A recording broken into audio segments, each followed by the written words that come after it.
natin ang makabawang teknolohiya ay nagdudulot na nagawa at mabilis na paggawa ng ating mga gawain. Ngayong henerasyon sa 21 henerasyon, ang teknolohiya ay nagbibigay halaga sa atin. Nakatulong ito sa positibo at negatibo. At lagi natin tatandaan na ang paggamit ng makabagong teknolohiya ay lagi natin natandaan na bigyan natin halaga ang paggamit nito sa kapwa kong mag-aaral, sa mga bisita, mga guro, at sa ating kapwa kabatas, at lalo na sa ating nagkagalan-galan na lupon ng hinampalan, maupay na hapon kaninyong tanan.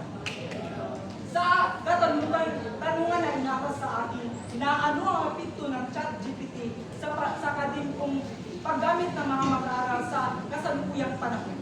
May 3 punto na akin na nabuo sa aking isipan. Una, ang ChatGPT ay nakatulong ito upang mapabilis natin pag-intindi ang mga problema na ating gustong intindihin. Pangalawa, ang epekto nito, ang mga mag-aaral ay nakadepende na sa binigay ng ChatGPT. At ang panghuling epekto nito ay ang ating paaralan, lalo na sa ating mga tuna. Una, ang ChatGPT ay nakatulong ito upang mabilis natin maintindihan ang mga suliranin na binigay sa atin. Ito'y nagbibigay liwanag upang maintindihan natin agad-agad ang mga problemang binigay sa atin. Pangalawa, ang mga estudyante ngayon ay lahat na ay ginagamit na ang ChatGPT. Minsan ay nakadepende na sila sa binigay ng ChatGPT. Kapag nagamit sila ng ChatGPT ay kung anong binigay ng ChatGPT, yun na lang ang kanilang sinusunod.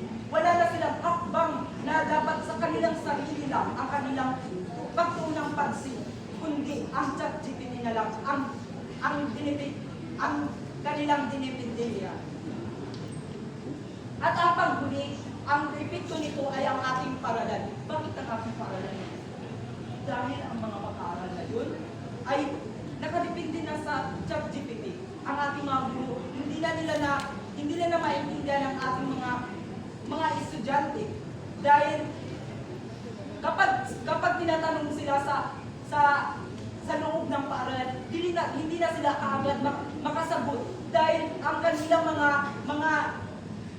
kanilang pinagkuhanan na informasyon ay ChatGPT na lang. At bago ako lumisan sa entablado ito, nais kong maghiwanag ng mga salita na nagbibigay pukaw sa inyong lahat na dapat nating tangkilikin ang mga teknolohiya, ngunit ating tatandaan na ang paggamit ng teknolohiya ay may positibo at negatibo.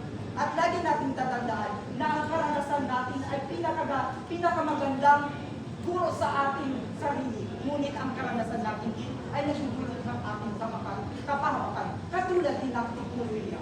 Ang teknolohiya ay nagbibigay impormasyon sa atin, nakabenepisyo tayo, ngunit nagbibigay kapahamakan din sa ating lahat.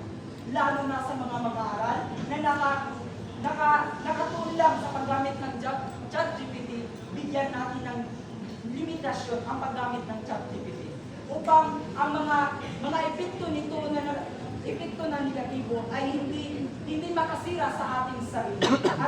At lagi natin tatandaan na mas mainam na ang inyong sarili ang magsaliksik ng informasyon at magsaliksik ng informasyon upang matuto ka kung paano mo maintindihan gamit ang inyong sarili. Yun lamang po at